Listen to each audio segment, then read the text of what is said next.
горная сторона всегда являлась полигоном для сражения.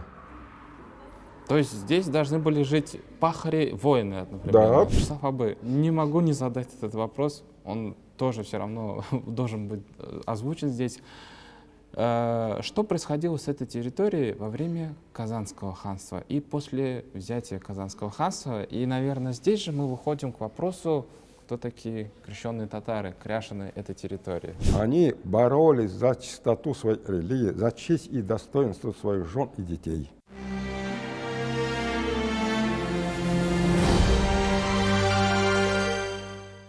Приветствую, уважаемые зрители, комментаторы и подписчики YouTube-канала «Татары мира». Сегодня у меня в гостях Вячеслав Абы Данилов. Сегодня мы будем говорить о такой историко-культурной территории, как Нагорная сторона, то есть Тау-Яха. Это у нас в основном Кайбицкий район, Верхнеуслоновский район, Апастовский район, часть Чуваши, несколько районов, Ульяновская область также входит частично в этот регион. Почему мы именно будем говорить о территории Нагорная сторона? Потому что, на мой взгляд, эта территория недостаточно раскрыта, ее культурный потенциал, ее история. Потому что, вот смотрите, у нас есть территория как Заказание. Заказание у нас ассоциируется с Габдуллой Тукаем, с Шагабуддином Марджани, потому что они там выросли. Они этой территории, этой земле, этому месту посвятили свои стихотворения какие-то. И мы все знаем, что такое Арща. В ходе вот татаро-башкирской дискуссии во время переписи мы как-то по-новому для себя открыли такую территорию, как Закамье, да, и вот эта территория, северо-западной территории Башкортостана. Тоже много что об этом узнали, это Уфимская губерния, вот эта интересная история. Но что из себя представляет Нагорная территория современного Татарстана? Также это была частью и Казанского ханства, и Волжской Булгарии. Что мы знаем об этой территории? И вот Вячеслав Абы как раз-таки является организатором, ну не организатором, наверное, создателем музея кряшен Нагорной стороны. Мы сегодня с Вячеславом Абы постараемся раскрыть, что же на самом деле из себя представляет история, вроде бы как такой небольшой, интересной Нагорной стороны Татарстана. Вячеслав Абы, давайте начнем с вас. Расскажите, как так получилось, что вы вот вдруг стали создателем музея кряшенской культуры вот Нагорной стороны? Как к этому пришли? Я, конечно, начну с того, как я появился на этот хороший белый свет. Ну, то есть мы сразу же начинаем, как появился. Хорошо, давайте. Я родился в 1937 году в селе Хазисаново, по-татарски Худжа-Хасан, Кайбицкого района Республики Татарстан. Сейчас это у нас Кайбицкий район сейчас, да. Было одно время Подберезинский район, наша страна. Был потом объединенный с 1961 года Апастовский район. С 1991 года опять восстановлен Кайбицкий район. Практически поступил я учиться в военные годы в 1944 году. Первый класс Хасанской начальной школы. А потом уже, как кончили начальную часть нашей школы, я организовали уже 7-летнюю школу. Как закончить 7-летнюю, образовали у нас среднюю школу. Да. Короче говоря, после окончания 7-летней школы я уехал в Кричище и поступил в сельскохозяйственный техникум. Окончил его в 1957 году и проработал в Бондюгский МТС, это теперешний Менделеевский район. Бондюга, рабочий поселок был. Потом меня в армию призвали, прослужил в армии. Служил я в армии сразу же без подготовки. Командиром отделения разведки меня поставили. Я сразу стал служить командиром отделения разведки войсковой части 446У. Управление. Это батарея КАТ управления дивизии.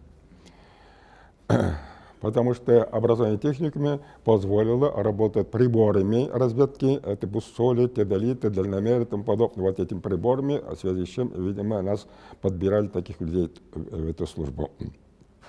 Служил я в Батуми, на границе, значит, с Турцией. В это время, конечно, там тревожно было. Вот эти посты, которые охраняли, бывало так и бывали там, это послевоенные годы, как сами знаете, разные случаи были. После армии поступил сразу же в Казанский финансово-экономический институт. О, как вы здорово-то взяли планку. Повернул. Ну, у меня самое какое-то отношение к экономике было особое. Да. Тяга была к этой работе. А как, с чем это связано, то, что вот вы экономику видели интересную? Я не знаю, сама природная, видимо, ну, у нас, видимо, сама династия как-то занималась более-менее экономным крестьянским хозяйством. Видимо. Ну просто же с экономикой Советского Союза все понятно. Там же вроде как, это же не рыночная экономика, там все понятно же. Что вам было интересно вот в экономике? Ну, по сути дела, вот я начал еще экономистом работать, тогда вот в опасстве начал. До этого я работал еще в Шереметьевском районе, сейчас он Нижкамский, после в Тетюшском. И потом в 1964 году организовали Апасовский район после хрущевских преобразований. И меня направили туда через Министерство сельского хозяйства экономистом, поскольку в финансово-экономическом я учился в последнем курсе.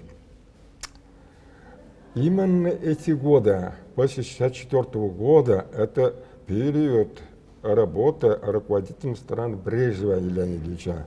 Он сам экономист, он сам землестроитель.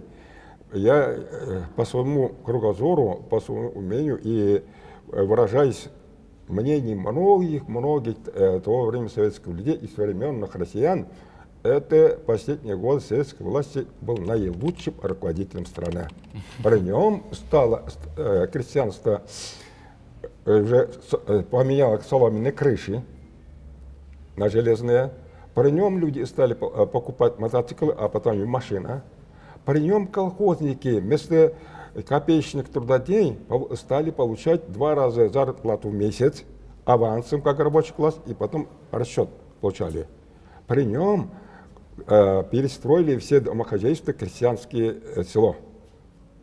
Это не только, знаете, железные крыши, ковры появились в домах, до этого не были они. Двухстенные дома появились, длинные большие дома, хорошими воротами. Появлялись, знаете, как-то одежда. Человек почувствовал при нем уверенным завтрашнем дне. Страна шла вперед, ежегодно снижали цены на товары. И в то же время через года 2 всегда повышалась заработная плата рабочих и крестьян. Она страна была такая. Его зря некоторые, видимо, либералы, которые попали с целью разгрома советской власти, это очень удобно было после Брежнева, там шло уже, как говорится, стакады, как говорится, по стакаде поступили сторожилы правители страны.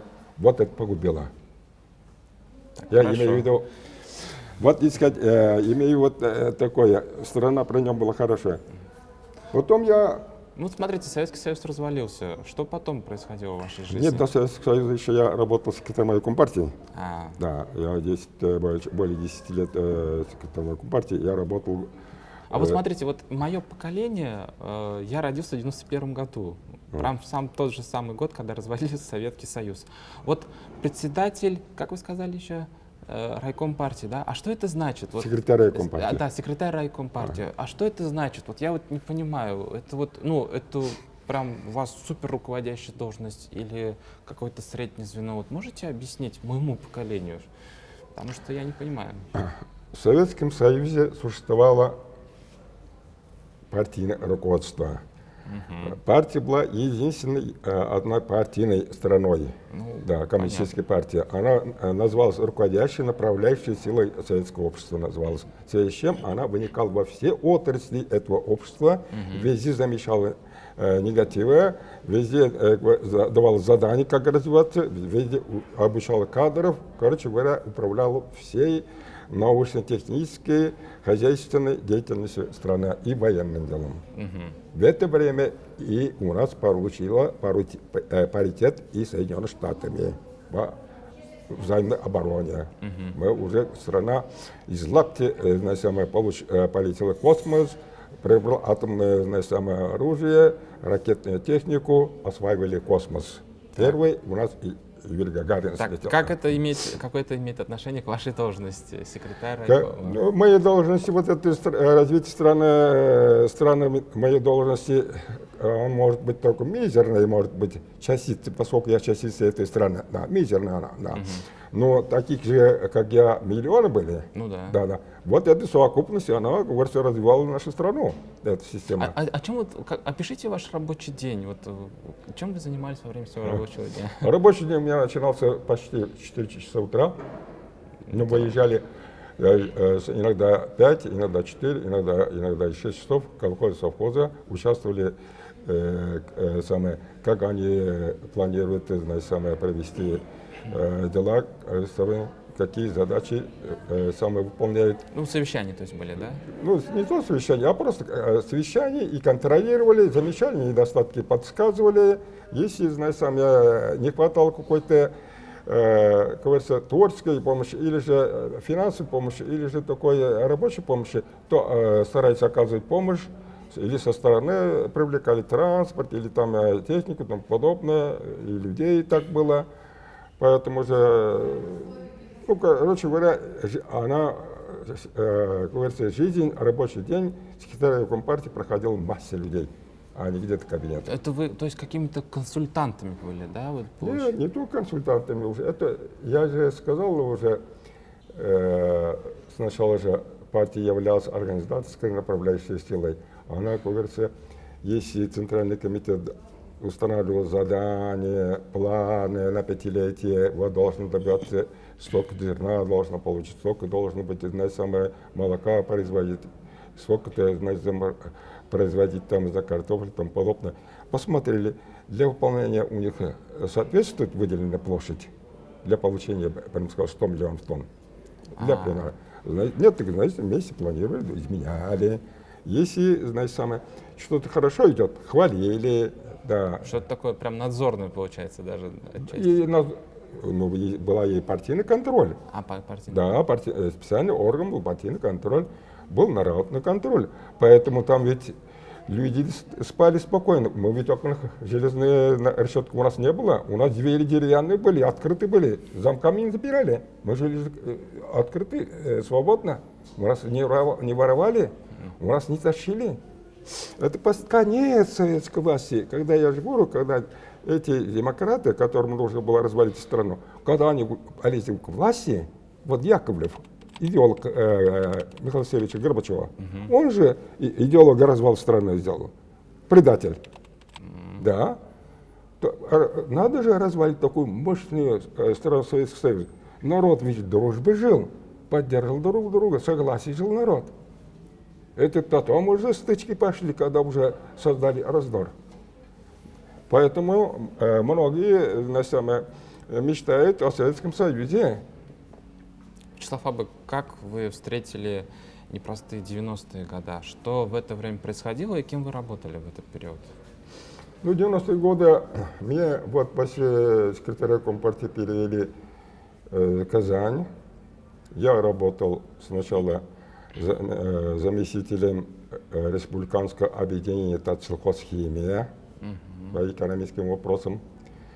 Потом после этого, когда опять в стране, пришло уже Горбачевское время, он опять начал там своими, новым мышлением переделки страны, создавались госагропрома, перестройки хрущевские, реорганизации, все это тормозило. Создали госагропрома, объединяли все тому подобное. И меня назначили директором информационно-вычислительного центра госагропрома, Республики Татарстан. Там поработал. Ну вот уже более-менее понятно, чем занимается вот эта вот отрасль, которую вы возглавили. Она, получается, тоже что-то контролировала, что-то подсчитывала, какой-то аудит был? Да. Ну, по сути, вот вы говорите аудит, да, по сути дела, вы делаете почти те же работы, которые там были. Только сейчас мы же любим, воспринимать чужие слова. Обязательно у нас был аудит, тендер, И много таких иностранных слов. Казалось бы, не лучше ли это назвать по-русски? Они имеют все русские названия, эти слова. А как можно по-русски назвать слово аудит? Проверка? Да. Вячеслав Абы, давайте перейдем теперь к музею. Вот у вас музей. Как правильно называется? Я правильно назвал? Музей культуры Кряшин? Нет. Это называется Музей крещенных татар Нагорной стороны Республики Татарстан. Вот. Да. Давайте. Теперь конкретно. Почему крещенных татар? А мы вообще говорили вообще о горной стороне. Я могу сначала начать вопрос о горной стороне, что-то. Давайте так? у вас, потому что это тоже есть название музея. Давайте сначала. Нагорная сторона. Вот что это за территория? Опишите ее. И почему вы ее стали исследовать? Вы просто потому что там родились? Это ваш родной край получается? Только поэтому? Не только поэтому. Я стал его изучать еще в древности, когда изучал историю. Я вот тогда начал вот так, чтобы было доступно. Горная сторона, по идее, вошло в быт татарского народа еще со времен Волжской Булгарии. Так. Вот территория, которая принадлежала Волжской Булгарии от устья реки Суры, да, и почти за Симбирском, чуть ли не до Оренбурга и чуть ли не до Самары, Самара даже, знаю, самое, задевала. Все это правая сторона Волги, она горная. Тау-Яга. Тау-Яга. Горы идут с Васильсурский, там, если начать от Суры, Васильсурск, там Ядринские горы, Чебоксарские горы идут, дойдем до нас Свияжские холмы, дальше Услонские горы, Камско-Устинские горы, Тетюшские горы, Симбирские горы и начинается чуть ли не сам Жигулевские горы. Кстати, Жигулевский тоже это татарское слово. То есть Жигуле. Это означает, что запряженно можно лезть. Да, а не пешком. Да. Жигуле того. Вот. Это горы. Эта сторона являлась всегда самой более рискованной частью и булгарского государства, и Казанского ханства, булгарского государства и Казанского ханства, более рискованной, потому что на юге, как говорится, она жила, сначала скажу, она жила спокойно лишь, дружбы только лишь Киевской Русью. Во время Киевской Руси. Да, они очень дружили князем Владимиром, наши хантом. Они общались, даже предлагали о том, что Киевская Русь, Владимир принял ислам, даже это было. Да, потом, знаете, такие торговые отношения, дипломатические отношения были очень тесные, хорошие, добрые. Даже вот приведу одно слово. Вот для того, чтобы подтвердить, я хочу сказать вот что. Договор был между князем Киевским Владимиром и предками татар болгарами 985 года, где написано: «Тогда не будет между нами мира, когда камень станет плавать, а хмель тонуть». То есть заявка на вечный мир. Да. Но не получилось. И при том подобраны слова, поговорки и татарского, и русского народа. Камень станет, плавать, это татарское, ташри, а хмель тонуть, кулмак, хмель тонуть, это русское слово, потому что о Руси хмелем варили пиво. Да, вот они даже это неотъемлемая часть жизни этих двух народов. Вот это указано. Потом ведь эта сторона очень не изучена практически ни учеными, историками. А зачем ее изучать? Почему мы должны к ней проявлять такой интерес? Потому что, посмотрите, пожалуйста, есть такая поговорка: кто не знает свое прошлое, у него и плохое бывает, и будущее. Потому что жизнь, она непрерывно продолжает, принимая опыт предков, и усовершенствуя его на будущее, принимает свое решение. Если человек не знает прошлое свое, или он отходит на иной путь, свое существование, или же, навредит своим незнанием общему делу. Ну вот смотрите, вот если мы берем, например, историю, да, Нагорная сторона, она была такой контактной между, значит, мусульманской Волжской Булгарией и там православной Русью, Киевской Русью, да. И вот эта вот контактная территория, здесь либо воевали, либо мирились. Третьего состояния было, наверное, неизвестно, потому что, ну, пограничная территория получается. Вот как с этим быть моментом? Ну, видите ли, она на самом деле такая, она насыщенная, тогда называли, видите, дороги дорогой, Нугайская дорога, Киевская дорога, потом, знаете, самая Ногайская дорога, два было, правобережная была и левобережная, их два было. По ним шли ведь торговые пути, по ним шли дипломатические консулы, послы, по ним шли, как говорится, и воины для совершения всяких войн. Вот в связи с чем это был, на самом деле, тревожная страна, но необходимой. И притом все столкновения, как говорится, своими противниками, неприятелями, происходили именно в этой зоне. Потому что, например, если возьмем мы, знаете, тот же после Золотой Орды, поход Тимура, Аксак Тимира, да, возьмем. Он ведь шел, знаете, по обе стороны Волги, да, вверх по Волге, по обоим сторонам Ногайской дороги. Да. По пути все разгромил, сжигал, убивал. Да, это же, по сути, вот теперь ему в Самаре хотят узбеки ставить этот самый памятник этому бандиту. Да, это же, в конце концов, он, может, для Средней Азии тоже много бед наделал, но впоследствии, значит, их объединил разных династий узбеков, да, в том числе и династии узбек-хана Золотоордынского. Но своим местью он уже, говорится, разгромил, сжег и Булгара.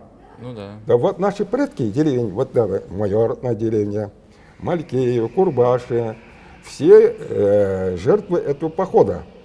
То есть сохранилась память о том, что раньше предки жили вот на территории Булгара, а сейчас они вот расскажу. в Кайбетском районе живут? Да, вот расскажу. По пути движения Аксак Тимира, когда он дошел уже до пересек границу Булгарии, дошел до теперешнего Дрожжановского района, территория примерно Тетюшки, Дрожжановского района. Да. Там есть деревня Большая Цельна, и там есть деревня Большая Задорновка. Наши предки пришли оттуда. Вот предки деревни Хайсанова, Малькеева и Курбаш, и, Старый Курбаш. Да. Они убегали за Волгой туда, к городу Булгар. Когда Тимур, взял Болгар, они двинулись в Чистополю, Жукотову. Когда Тимур туда шел, они уже оттуда, через Каму переправились в сторону Казани, и оттуда обратно переправились через Волгу, обратно вернулись в наши края. Но только повыше, говорится, севернее, ранее в место жительства. Организовали новые места жительства, новые населенные пункты. Таких же этих деревень, как я перечислял, их сотни, тысячи было. Да. Он ведь все уничтожал по пути. А вот известно все-таки, вот, что за народы жили вот в этой территории Нагорная сторона, вот во время Волжской Булгарии, потому что это же территория сейчас здесь и чуваши живут. Вот вы смогли как-то определить этот момент? Все-таки что с народом происходило-то в этой территории? Ну, на этой территории с давних времен, древних времен жили и чуваши, и татары. Они жили в согласии. А как они разделились между собой? Вроде бы как бы мы же единый булгарский народ были тогда. Да, ну ведь Болгара объединяла в своем составе чуваш, марийцев, аров, удмуртов, часть мордвы. Мордва ведь тоже на два разделена, Эрзя и Мукша. Да. Вот и Мукша — это очень близкие татарские общения, да, Эрзя — это православному, знаете, более ближе. Это ведь государство, когда объединяло Волжскую в Болгарии существовала веротерпимость.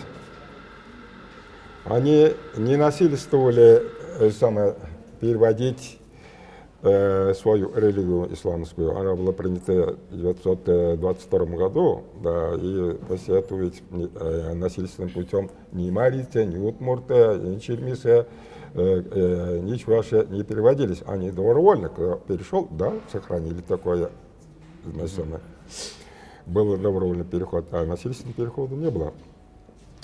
В связи с чем они жили в дружбе.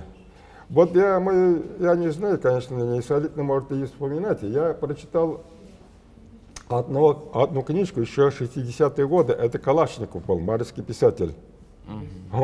Он, конечно, там допустил такую. Вроде марийцы при Казанском ханстве жили лучше, чем сейчас. Да. Я не знаю, лучше или не лучше, не могу ее пропагандировать и отвергать не могу. Я просто факт привожу. Такой я читал. То есть историк вот так написал? Да, да. Но я этим, я как читал, так и произносил. Я этим хочу сказать о том, что, знаете, дружба народов тогда крепкая была. Видишь ли, он не жаловался на командные, на командные посты, значит, самый татар. Он ведь не претендовал, он и недоволен не был. Да, он согласился с этим делом, значит, этим выражением, я понимаю. Но это ведь горная сторона всегда являлась полигоном для сражения. То есть здесь должны были жить пахари, воины одновременно? Да, по сути, да. Во время мира мы пашем землю, да, хлеб, да, а во время войны мы воюем за какую-то из сторон. Да. Вот поэтому, когда я в музее, знаете, сам заслуженные люди нашего края там я поставил, да, когда кто посещает, и каждый обращает внимание, о, как много военных, капитанов, полковники, подполковники, командир полка, начальник штабов, да, видные люди, да. Командиры партизанских отрядов, даже КПК из нашей страны есть. Геройского союза в этой зоне больше из 1 тысячи жителей считать. Значит, они, видимо, веками воспитывала, генетически уже, говорится, она вошла, видимо, их сознание, и быт, и условия жизни, видимо, вошло в этот самый военный сенс, защита Отечества. Не зря, наверное, но она, эта сторона богата еще и другими личностями. Вот, например, Азизов. Это первый председатель ЦИКа Республики Татарской ССР после советской власти. Миргарифан Азизов? Да. Он из Кайбиса, получается, или откуда? Нет, Азизов. Не Азизов, Азизов. Да. Это Дрожжемутский район. Ага. Или же Дементьев, он Чувашин. Он министром авиастроения Союза СССР. Дементьев, с этого края, с горной стороны. Или же возьмем самым Латиф Хамиди, это композитор, не только татарстанский, он казахстанский, большинство своей жизни он проживал там. Он считается высококвалифицированным казахским композитором. Вот таких людей, их много? Много, да. Вячеслав Абы, не могу не задать этот вопрос, он тоже все равно должен быть озвучен здесь. Что происходило с этой территорией во время Казанского ханства и после взятия Казанского ханства? И, наверное, здесь же мы выходим к вопросу, кто такие крещенные татары, кряшины этой территории. Вы как раз вот этому вопросу ведь тоже уделили много внимания, исследовали, изучили. Поделитесь с нами вашими наработками, результатами, выводами. Вот к чему вы пришли, изучая этот вопрос? Как я сказал, вот эта горная сторона всегда была и оставалась до взятия Казани местом, значит, стычек разных, значит, народов, этнических групп. Да. Особенно большие стычки были с Московской Русью и Казанским ханством. Все большие сражения происходили, значит, или же на реке Севиага, да, около деревни Утякова. Это во всех исторических документах написано только Утякова, все сражения большинство там происходили на берегу реки Севиага. Или же, если взять, по этой стороне проходили ведь войска Емельяна Пугачева, часть войск, да, после Казани и на Москву, они обратно тоже. Это уже наши деревни находили, даже осколки яра, пушек и тому подобное около нашей деревни. Говорят еще, народ помнит, и говорят, некоторые передания народные помнят. Ну, фольклор такой. Да, в Степане Разине тоже. Посудил кратчайший путь на Москву оттуда. И сам Иван Грозный, знаете, когда в 1549 году, после неудачного похода на Казань, Касым с ханом Шагали проходили мимо Святских холмов и выбрали место для строительства этой крепости град Свирск. Да, ну это был полуостров он тогда был. Да, да. Я помню еще полуостров. Да.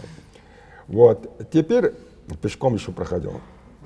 А теперь получается так. В 1551 году, когда прибыли туда первые плоты из Углича, когда начали строить эту крепость, вот джигиты из нашей горной стороны, конные джигиты, это туда из деревень Студенец, это Буинский район, Суксу, Ваджи, Сарксадак и только 8 деревень. Пошли туда, говорится, не допустить строительства этого града. Так. Да. Но неудачно. И потом в 1552 году, когда крепость была готова, Иван Грозный именно своими основными сухопутными силами шел именно по этому краю, на острие ножа. Почему? Потому что, я же сказал, там сплетались пути, дорога среднеазиатских, из Астрахани, из Крыма, все пути оттуда шли на Казань. По какой дороге еще раз, получается, он шел, вот вы говорите? А сейчас я скажу. Ага. Да, сплетается так. Он этим хотел пересечь вот эти все эту сторону, и чтобы расставить дозорные посты, чтобы сообщить, чтобы он не оказался под ударом в спину. Он, знаете, самое, из Москвы Владимир, из Владимира вышел, знаете, самое, в Алатырь. Через Муром. Так. Да. Через Муром, да, то есть, извиняюсь, Владимир не попал, а Муром, из Мурома сразу в Алатырь. Из Алатыря сразу, знаете, самое, пересекая реку Суру, вот дальше, и вышел под Ульяновск. Да, тогда назывался Симбирск, да, под Симбирск, на реку Якле. Вот, знаете, он, знаете, самое, от Оки до Волги прошел, по сути дела, и засечные посты поставил уже, знаете, самое. И потом своими войсками в день по 25 километров шел по сейшим пунктам. После Якли 25 километров река Цельна. Там остановка. После Цельны 25 километров река Карла. Река Карла как раз собрал старшин и жителей тех деревень, 8 деревень, которые участвовали в нападении на Свирска. Сказал, пойдемте со мной на Казань. Отец сразу согласились, да? Не согласились, поэтому он их крестил. Он их крестил. Да, вот впервые не согласились. Да, впервые появилось крещение вот Ивана Грозного. Это вот эта территория получается. Как еще раз деревню назовите? Кырк-Садак, 40 Садак, Буинского района, да. Ваджи, по-татарски называют. Суксу, Студенец, знаете, самое. Ну, короче говоря, 8 их деревень, да. Вот, потом я крестил. Но факт крещения написан только лишь в книге 350-летия взятия Казани. Видимо, по ходе были же священнослужители, они или не писали его, или же оно прошло, как говорится, под горячую руку все это дело. Да. Она и не прикреплена никакой епархии, потому что это не было создано никаких епархий еще в это время здесь, православных не было. Вот поэтому, видим, где-то она затерялась. Да. Она осталась где-то вот в этих записях. Но они потом сразу обратно восстановились в исламе. Вот. Потом, после этого, следующие 25 километров, река Була, эти территории Апостольского района, деревня Чатбаш, там еще, когда в 64-х годах мы были, там старики говорили, вот здесь Ветвелок, мы находили то-то, вот здесь находили то-то, здесь часть людей раненых остались, и деревня Юрьева там организовалась, поселок. Да. Дальше 25 километров на реке Бия. Это Кайбицкий район был, теперь Апостол остался КПР, станции Семи Ключей, КПР. Там еще при работе в Апостольском районе тоже там люди рассказывали, то отломки клинч, то саблей, что-то там находили. И после этого, деревня Утякова, там он собрал всех вождей, отдельных войск, в том числе князь Курбского, Серебряного, других, которые были в Сверском, провел большое совещание и двинулся на Сверск, и спланировали время и день, как говорится, похода на Казань, и этим, обратно вернулись в Сверск. Вот его поход был вот так, и вот так. И то есть вы восстановили, получается, маршрут его похода, да? Он же есть, в моей книге, маршрут указан там. Так, как ваша книга называется, чтобы читатели, зрители могли почитать? Первая книга у меня называется «Хазисанова колыбель моя». По-татарски Хузя Хасан Гомер Биширин. Вторая книга называется «Хазисанова земля моих предков». Хузя Хасан, Бабай Авила Негиза. Вот, две книги. Третьим я еще... Смотрите, вы восстановили маршрут.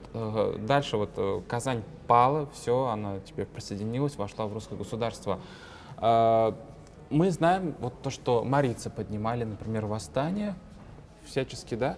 А что в этот момент происходило на территории, Нагорная сторона? В этот момент люди как? Они были, они приняли то, что они вошли в другое государство. Что происходило? Вы смогли вот этот момент восстановить исторического периода? Исторический период гласит так. Нагорная сторона в подчинении и под контролем русских оказался уже в 1551 году. История так гласит. Так, раньше, чем Казань вошла? Да. Вот я же говорю, в 1951 году, вот джигиты пошли, после этого, видимо, войска были, да, видимо, восстанавливали здесь порядки. Да, видимо, так было. Вот она чуть пораньше вошла, под контролем русских была. Она не вошла, установленному контролю. Но в то же время, когда шла штурм Казани, есть описание их какой-то Козя-бей. Хозя-бей. Да, бей. Это Кузя-бей. Какой-то аристократ окружения казанского хана, да, получается? Нет, он говорит, с Нагорной стороны, с нашей стороны говорит. Вот. Его Марсель Ахметянов даже при беседе со мной говорил, что это вот основатель вашей деревни, Хузя Хасан, Хасан-бей. И там в Зеленодольском районе уже родовое составлено до 1800 какого-то года, 12-го года, там Сулейманом каким-то кончается эта династия, потом теряется. Есть народное самопередание, опять Хузя Хасана сын был Кугеш, да, старший сын Кугеш. Вот. И обосновался в Зеленодольском районе, тогда он Нурлатский район был все. Ну, до этого еще, когда районов не было, волости и волости. И волосей-то не было, волосей-то Петр только вел. Вот. У Кугеши, говорят, три сына было Кыгей, Айдар и Ислам. Они все в Зеленодольском районе. К этому я отношусь так, каким-то доверием. Почему? Потому что при изучении исторических документов, особенно 19 века, 18-19 века, в 18 веке крестили, всегда, знаете, жители этих деревень появлялись в нашей деревне, на могиле молились, их разгоняли. Кроме того, они частенько собирали деньги нашим, знаете, погорельцам из нашей деревни и помогали нашим жителям. То есть это какая-то родственная деревня, Да, получается, ваша да, да. деревня? Вот это еще наталкивает действительно народ, передания, которые осталось в народе, знаете, могут быть правдивыми. Даже священнослужитель соседнего Чувашетельского села, она называлась там церковь Христа Рождественской, Турхан. Да. Даже он заявляет, их старшину Хайсанова, подкупили татары из этого города, там из этих деревень перечисляет. Самовар подали, деньгами дали, он разрешил там мечеть построить. Они действительно ходили, мечеть хотели там строить, вернуть. Одно. И, практически противовес этому, вот давайте построим мы там церковь. Как раз у нас имеется там мусульманское кладбище, называется кладбище Худя Хасана, старое мусульманское кладбище. Это основатель деревни Худя Хасанова. Вот.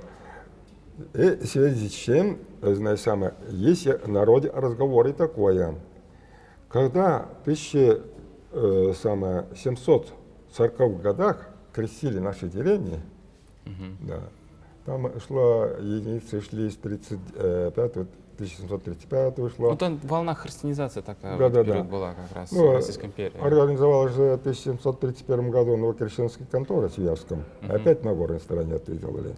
Да, все начиналось отсюда. Ну, там шла еще Раевский был священнослужитель, который отвечал за крещение инородцев. Он не так, видимо, силен был, как и не наглый был, как Лука Канашевич, который увел людей из-за крещения. Сжигал только калеными железами, писал на спине. Да. Там единицы были семьи. Видимо, пошли на подачки, видимо, некоторые. Имеется в виду отсрочка призыва от армии, освобождение от налогов, от подати, вот эти, видимо, такие были. Они были очень мало. Стимулирующие такие меры. Да. А вот, когда пошла массу крещения, из деревни Айдарова, Зелендорский район, вот, который я помнил, увезли из нашей деревни мечеть. Когда мечеть закрыли, увезли эту мечеть, они только в прошлом году обновили, вместо ее построили новый. А это вынесли рядом с ним в сторону, оставили на память внукам, говорится, населению, чтобы как память он мечеть старый, давнишний, привезенный вроде из Хайсанова. А как вы разобрали и собрали, что ли? Так перевезли? Да, разобрали его, на пеньки ставили и поставили. Но без этих монарета. Вот. Музей, это у меня отражено, целая статья на эту тему написана. Потом в музее у меня есть много копий исторических материалов, как народы боролись за возвращение ислама, как, там крестили, как, издевались над теми, кто не крестился.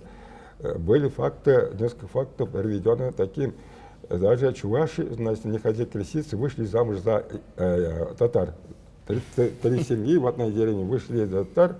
Их опять, видите, кто-то написал жалобу, пришли, разобрались, разъединили эти семьи, дети отобрали, женщин, обратно крестили, да, вернули православие, а мужчин всех он послали в Сибирь. Подождите, а вот нормально то, что вот чувашки выходили замуж за татар-мусульман? То есть эта религия предполагала такое? Наверняка чувашки были... Они принимали ислам потом. Они выходя замуж, принимали ислам? Да. Все, понятно. Да. Я же говорю опять, это одна группа, тюркская группа народов, во-первых. Язык очень близкий. Обычаи, проживя долгие годы под одним болгарским государством, общие традиции, обычаи и тому подобное. Есть у нас Савантой, у них Акатуй, они его тоже проводят, название только другое, Акатуй. Если, значит, у нас есть, носит платье, значит, двух-трех этими подолами, да. У них точно так же, только расцветка другая. Да. А вот все-таки кто такие вот кряшины Нагорной стороны? Вот вы смогли определить вот эту вот историю? Как они появились, получается? Все-таки вот с Ивана Грозного или с моментов строительства Новокрещенской конторы в Свияжске? С Ивана Грозного, который при нем крещены, знаете, самое, называются старокрещенными. Я сказал 8 деревень, вот они старокрещенные были. А те крещенные при династии Романовых после 612 года, они называются новокрещенными. Да. И тем более наш краях, значит, новокрещенные появились в наших краях, я имею в виду. Они появлялись вот в Ярославской области, например, митрополит принимал, значит, самое, о крещении ярославских мурж и татар. Да. Это один указ был. А потом второй указ о возвращении земель крещенным, значит, самым мурзам и татарам. Сначала землю было отняты, а потом возвращение делали. Да. И о приписании, значит, некрещенных татар, значит, самых крепостными вот этим крещенным татарам. Вячеслав Абы, и все-таки как происходило крещение на Нагорной территории? Вот расскажите, пожалуйста, значит, что мы имеем, вот что вам известно, что есть у нас в музее, ну, то есть в вашем музее? Для написания книги, о которых мы говорили, я ездил в архивы страны. Был в Казанском архиве, в национальном архиве, был в районных архивах Буинске, Апасто и Кайбицах, был в архиве города Чебоксар, Чебоксарском государственном архиве. Поскольку мы находились до революции в Цивильском уезде, это Чувашия осталось, поэтому материал много там остался. Самое ценное я был РГАДА, это Российский государственный архив древних актов. Да. Там я нашел многие вещи. И, наконец, я был в Санкт-Петербургском музее Православного Синода. Так, и что вы там нашли? Расскажите, давайте, по поводу Вот крещения. здесь самое первое я нашел напоминание о нашей деревне Хайсанова 1710 года в Москве, РГАДА. 1710 год. Да. Это эпоха Петра Первого. Да. Там все есть. А он, видимо, для налогов это сделал. Только лишь мужское население там написано. От рождения ребенка и мужское население. А там прям И по именам? Да, имя, фамилия, отец и мать, кто. Все там есть. Да. Да, какого года, что там подобное. Поэтому на списку там нет крещенных. Все мусульмане. Да, все мусульмане. А вы там своих родственников потом Нашел. Нашел? Как звали вашего предка? Алиш Бабай. Алиш Бабай. Да. А жену, значит, Аби звали, значит, там, Дускай. Дускай. Да. И притом, это, мне кажется, его старшая жена, потому что Алиш Баба потерялся, нет его.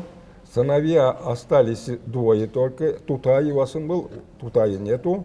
Вот Гелен Тутай говорим, Маршал Ахмедян уже говорит о том, что, значит, они вроде основатели, вроде имели земельный участок по реке Севяга, там-то, он мне рассказывал.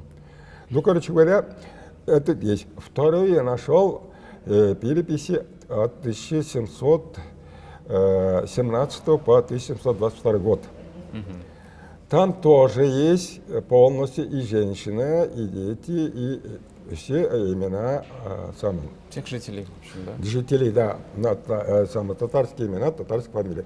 Но уже раз-два уже на русские именами появились. Для сравнения я взял соседние чувашские деревни. Так. Политика же была тогда таким образом, когда Новокрещенскую контору в 1731 году построили, открыли, сказали, первоочередно мусульман не будем трогать, а крестить будем язычников и народцев, марийцев, чувашей и удмуртов. Да. Мы уже коснулись здесь. Да. Уже следующий идет 1744 год. В переписи 1744 года сразу глаза бросаются именно те же дворы, во дворе такой-то, во дворе такой-то. Ну, пишется у умершего такого-то, жена такая, дети такие, сын такой, дочь такой. Таких умерших появляется в пределах более 1/3. То есть Мужчина. 1/3 мужчин умерли? Да. Так, Да, почему? умершего. Почему умерли? Сейчас Объясните. дойдем умершего. Я задался этим вопросом. Ага. Это 44-й год это идет. Я стал вникать, знать, шла массовое крещение. А, Да. Потому что уже русские фамилии почти 80% идут. Русские имена и тому подобное. Только умершего татарский остался. Да. Да. вот так. Умершего хозяина. И потом стал анализировать. Умершие составляют в пределах от 23 до 45 лет. Такой военный какой-то Возраст. служебный такой, возраст. Да, такой. Военнообязанный период Да, какой-то. да. Ну, военнообязанные не будем говорить. Ну, в это время, в общем, люди Да, это- обычно воюют. Да, это такой энергичный, темпераментный и сильный момент мужчина. Да. А потом, знаешь, самое, я стал их смотреть. Все, и пришел к такому выводу. Они боролись за чистоту своей религии, за честь и достоинство своих жен и детей, чтобы сохранить ту традицию и обычаи своего народа. Я так понимаю. Потому что уже следующий идет 1762 год. В 1762 году пишется таким образом. Имя, отчество и фамилия на татарском языке. Графа идет по крещению и на русской фамилии, русские названия. Да. Уже третья ревизия подводит итог. Массовое крещение шло 44-х, на самом 40-е, 44-45 годы, потому что почти 80 было. А здесь 100% уже идут. Опять идут до конца, начиная от главы семьи, жен, сыновей и дочерей, имена идут, отчества идут, годы рождения идут, датами идут, все до крещения. А по эту сторону, после написания по крещению, уже на русском языке. Там же вставлены эти поручители. В православии поручителем является крестный отец и крестная мать. Да. А здесь поручителей 4. Удвоено. Значит, следили, чтобы он не отклонился и исполнял все, говорится, обычаи, обряды и богослужения. Да. Короче говоря, таким путем внедрили. При этом периоде многие люди, которые были, знаете, в 17-44 годах, многие семьи нет. Я и стал их перечислять. 27 семей, список выбрал, таких, которых нет, существует. Село было крупное, да. Оказались Знаменской церкви Тетюшского уезда. Туда убежали. Да, убежали, их сразу село сказал, и поймали их там. И поставили на учет, это Знаменская церковь. Да. И следующая группа, деревня Бегутеева, это Кукшем, в Апасском районе сейчас деревня. Следующая, в Буинском районе, Бегутеева. Точно так же, видимо, я думаю, не только из нашей деревни были, поэтому деревня вот Нурлата есть в Зеленодольском районе, Нурлата есть в Буинском районе. Кайбицы есть, у нас в Кайбицком районе, Кайбицы есть в Буинском районе. Чечкабы, Старый Чечкабы в Кайбицком районе, Старый Новый Чечкабы в Буинском районе. Это все одно и то же. То есть это жители одних и тех же деревень, просто они так перемещались, получается. Да, убегали, когда крестили, убегали. Убегали. Да. Следы оставили. Да, Старокурбаши, наши, там, в нашем кусту, тоже там Старокурбаши. Вот эти списки, подлинники, то есть копии этих, фотокопии, у меня в музее они все.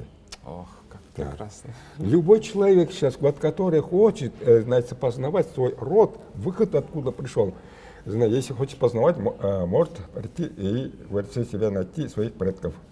В связи с чем, как ученые, самые историки, многие журналисты, и я сам убежден в том, что данный музей у меня служит объединяющим разные прослойки татарского общества. Скрепляет Да, нацию скрепляет воедино. единство и укрепляет его. Историческую память углубляет. Да. Мы теперь знаем, как проходило крещение. Да, да, при крещении одно. А у нас ведь мамады все работнословцы говорят, нет, мы крещены, мы не татары. Мы нас ведь крестили еще, знаешь, или еще Болгарии не было еще ислама. Говорят, да. Вот вопрос встает. Зачем им выдумывать? Они не знают свою историю, они не были в архиве, они не копались. Когда ведь вопросы накрестили, они закрывали кладбище, они мечети разрушали или увозили. Короче говоря, заставляли отвлекаться и сидели. По 4, знаешь, наставников не зря ставили, да, следили. Я просто хочу привести еще такое, знаешь, даже деревня Кугеева, родственная, Гульфер был, девочка, младенка была, она заболела, умерла. Родители были крещены, а эту крестить не сумели, не успели, больная была. Похоронили по мусульманскому обычаю. Кто-то написал, выкопали из могилы, произвели обряд крещения и заново похоронили. Это в историческом документе было? Да, копии этого документа. Вот таких примеров очень много у меня, исторических таких документов очень много. В связи с чем хочу сказать, что это является наглядным пособием для других, значит, самых крещенных татар, которые утверждают иное происхождение. Пусть приходят. У вас все документы? И документы есть. В связи с чем мне 85 лет. Так, Вячеслав Абы, теперь про музей. Вот я хочу на музей.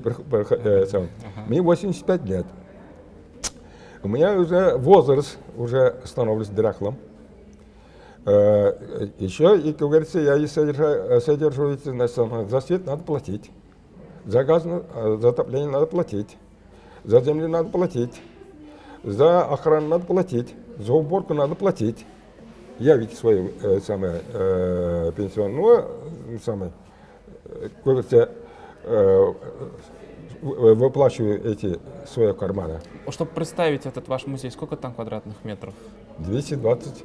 О, 220. Да, это большой, двухэтажный. Это почти Я вам фотомузей могу показать. 3 трехкомнатные квартиры. Да, 220 квадратов. Там вопрос мы поднимали, вот это, кто знает, дай Бог, знает самое, жить, ну ведь распоряжается еще Вышний. Поэтому, пока не поздно, я хотел ее передать в собственность государства. Так. Да, владение государства с установлением государственного, знаете, статуса музею и как филиал Национального музея Республики Татарстан. Почему не Кайбецкого? Потому что Кайбецкий район дотационный, у него нет денег, он не может ее содержать. Сельские советы поселений тоже не могут поддержать. Мою идею это поддержали первый раз 9 ученых нашей республики. Я посылал письмо президенту республики, но она не дошла до него, но она круг дала вокруг этого самого второго эшелона аппарата президента и ушла Совет министров и Министерство культуры. Копию этого документа у меня есть 52 человека вовлечены. Это оборот этого документа. 52 человека. 52 начальников, сотрудников чиновников. Кабинета министров, ведомственных организаций и аппарата президента. Вот я скажу, это не боюсь, скажу. Пусть не верит, не верит, как человек душою боясь, куда уходят наши деньги, наше богатство. Почему не можем мы заработать повысить другим работающим людям? Мне создалось впечатление. Я в своей 85-летней жизни не встречал такого махрового бюрократизма.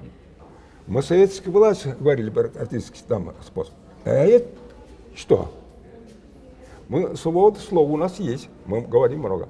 Но свобода работы, творческой работы, добросовестная работа у нас отсутствует. Неужели 52 человека не могли взять на себя ответственность и сказать, я буду так-то, давайте будем делать так.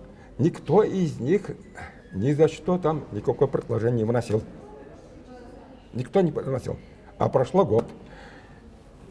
Вынуждены были заново написать уже новое обращение с подписью 27 ученых, историков, доктора исторических наук, профессоры, академики, председатели Союза писателей Татарстана, писатели Разил Валеев, много, Андаш Акиров, Зайдулла, председатель Союза писателей. Короче говоря, многие главные редакторы журналов и газет Татарстана, и то 27 человек подписали. И это письмо потерялось. Где потерялось? В аппарате президента.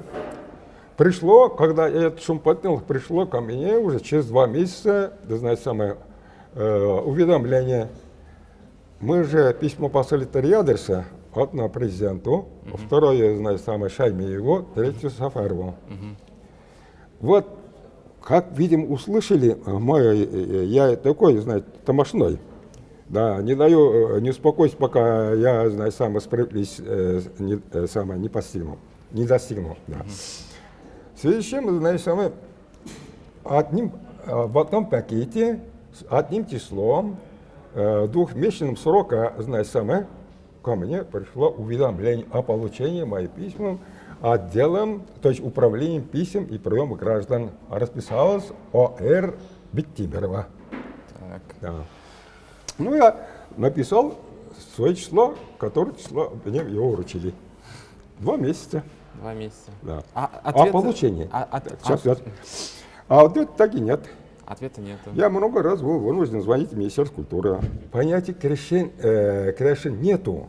Это крещен, это крещенный. Слово крещенный. Искаженное слово крещенный. Почему же арабов не говорят крещенный араб?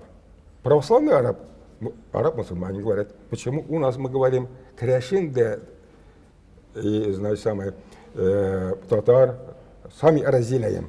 Даже сегодня утром передача была. Вот наши, знаете, народы, там, марийцы, чуваши, удмурты были, татары и крашены. Уже сами мы разделяем на одну нацию. Вот такую алаберность, безалаберность надо везде пересекать, а никто этим не занимается. Неужели у Министерства культуры нет более важных дел, чем единство нашей нации? Вопрос, сейчас 2 письмо послали, подписали, я говорил, опять затерялось, и вот эти разговоры слышно было, вдруг мне поступает письмо. Таким-то постановлением от такого-то года у нас количество музеев ограничено, мы менять, количество установлено, мы это менять не можем. В связи с чем предлагаем ваши экспонаты передать, знаете, Емельянскому центру, его выставочному залу в Казани. Это возмутило меня. Мне 85 лет, я вложил туда свои личные сбережения, деньги. Теперь, знаете, народ мне доверил, дал свои экспонаты, собрали по всем деревням соседних деревень. Я это должен сейчас, плевая, говорится, это тот народ, который для памяти принес мне, я его должен вести, отдать кому-то. И они, некоторые из них не дойдут туда, они разломятся по дороге. Да. В-третьих, мы ведь не просили, знаете, новый музей. Мы не просили увеличить количество музеев. Мы просили о включении государственного статуса как филиала Национального музея. Количество музеев не увеличивается. Здесь просто кабинет министров или вот, Верховный Госсовет утверждает немножко побольше денег, знаете, самое Центральному музею, Национальному музею. И за счет этого мы могли продержаться до 24 года. А после 24 года можно посмотреть что угодно. Там пересматривать можно. А они думали, мы тупые, отпишемся, и думали, конец будет на этом. Я человек граждан до тех пор, пока не добьюсь справедливости. Я буду платить до тех пор, пока живой. Свои деньги оставлю на века, память о себе, говорится, о татарском народе, о единстве нашего народа, о его, значит, самой героической судьбе и трагической его судьбе одновременно. Он совершал именно свою государственность, создал такую нацию, великое государство создал. Гордился мои сыновья татарского народа. И притом не позволим, так, наверное, никому, чтобы издеваться над судьбами людей. Мы же на основании этого музея проводим патриотическое воспитание людей. Вот наши предки как мучились, но остались людьми. Они героями стали еще. Защищали вон, говорится, комиссар партизанского отряда из нашего. Почему мы на примере этих на музее не можем провести круглые столы, совещания, разные, знаете, самые культ поход и тому подобное. И при том, это музей, находясь на этой стороне, она отвечает за всю эту сторону. В-третьих, у нас в Российской Федерации нет ни единого музея, посвященного крещенным татарам. Вот я говорю крещенным татарам, а не крашен татарлары. Крашен татары делают татар крашенные. Да. Потому что если уже не хотим отходить от слова крашен. Вот исходя из этого, хочу сказать, она служит, как говорится, для патриотического воспитания молодежи одно. Для архивной просветительной работы второе. Короче говоря, для массовой политической работы очень прекрасно. Народ же ходит, школа ходит туда, получают спасибо, говорят. А эти лица плюют, значит, самое. А кто из них, сидящий под верхах, за свои вложил 800, хотя бы 800 рублей и что-то построил для народа? А я 85 лет. Я 8 миллионов денег вложил для народа. Вячеслав Абы, большое вам спасибо за то, что вы занимаетесь краеведением, историей Нагорной стороны, историей практически непростых исторических периодов в жизни нашей татарской нации. Татары, кряшины, чуваши тоже, в принципе, попадают под ваше внимание, историческое внимание ваше попадает. Много каких чуваши написано. Окрестные деревни, когда они организованы, там около 10. Потому что, еще раз хочу сказать, наша деревня была 1700, от 20-х до 1780-х годов была центром волости. В этой волости были 23 деревни. Из них 12 было татарских, и остальные, значит, чувашские деревни сейчас остались в Чувашской республике. Да, мы дружбы согласились живем. Вячеслав Абы, большое вам спасибо за ваш труд, за интересный рассказ. Будем надеяться, что с вашим музеем будет все хорошо.